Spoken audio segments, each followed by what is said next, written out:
ഗതികിട്ടാതെ അലയുന്ന പാകിസ്ഥാൻ വീണ്ടും ഇന്ത്യയുടെ കാല് പിടിച്ച് രംഗത്തെത്തിയിരിക്കുകയാണ്. ഏത് വിഷയം അത് ഏതുമായിക്കൊള്ളട്ടെ, ഇനിയിപ്പോൾ പാക് അധീന കശ്മീരെങ്കിൽ പാക് അധീന കശ്മീർ അതുപോലും ചർച്ച ചെയ്യാൻ ഞങ്ങൾ തയ്യാറാണെന്നാണ് ഇപ്പോൾ പാകിസ്ഥാൻ പറയുന്നത്. ആഗോളതലത്തിൽ ഇന്ത്യ തുടർച്ചയായി ശക്തി പ്രകടിപ്പിച്ചുകൊണ്ടിരിക്കുന്ന ഈ സാഹചര്യത്തിലാണ് പാകിസ്ഥാൻ വീണ്ടും ഇന്ത്യയുടെ കാല് പിടിക്കാൻ എത്തിയിരിക്കുന്നത്. ജപ്പാനുമായിട്ടുള്ള സെമി കണ്ടക്ടർ ബുള്ളറ്റ് ട്രെയിൻ പങ്കാളിത്തങ്ങൾ, ചൈനയിൽ നടന്ന ഷാങ്ഹായ് സഹകരണ സംഘടനാ ഉച്ചകോടിയിലെ ഒരു പ്രധാന സാന്നിധ്യം, റഷ്യയുമായുള്ള ശക്തമായ തന്ത്രപ്രധാനമായിട്ടുള്ള ബന്ധം എന്നിവയിലൂടെ ഇന്ത്യയുടെ വിശ്വാസ്യത എല്ലായിടത്തും വർദ്ധിച്ചുകൊണ്ടിരിക്കുകയാണ്. അതേസമയം പാകിസ്ഥാന്റെ സ്വരം മാറി ഇന്ത്യയുമായി എല്ലാ വിഷയങ്ങളും ചർച്ച ചെയ്യാൻ ഞങ്ങൾ തയ്യാറാണ് എന്നാണ് പാകിസ്ഥാൻ പറയുന്നത്. ഈ ചർച്ചകൾ മാന്യവും ആദരണീയവുമായ രീതിയിൽ നടത്തണമെന്ന് പാകിസ്ഥാൻ വിദേശകാര്യമന്ത്രി ഇഷാദ് ദാറാണ് ഇപ്പോൾ പറയുന്നത്.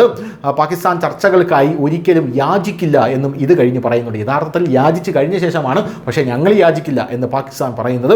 എല്ലാ പ്രധാന വിഷയങ്ങളും ചർച്ച ചെയ്യാൻ ഞങ്ങൾ തയ്യാറാണെന്ന് പാകിസ്ഥാൻ വിദേശകാര്യമന്ത്രി ഇഷാദ് ദാർ വെള്ളിയാഴ്ച മാധ്യമങ്ങളോട് പറഞ്ഞു. POKയുടെയും ഭീകരതയുടെയും വിഷയത്തിൽ മാത്രമേ പാകിസ്ഥാനുമായി സംസാരിക്കുമെന്ന് ഇന്ത്യ വ്യക്തമാക്കിയിട്ടുണ്ട് എന്നത് നമ്മളിവിടെ എടുത്തു പറയേണ്ട ഒരു കാര്യമാണ്. 2003 ആരംഭിച്ച സംയുക്ത സംഭാഷണം 2008 മുംബൈ ആക്രമണത്തിന് ശേഷം പാളം തെറ്റി.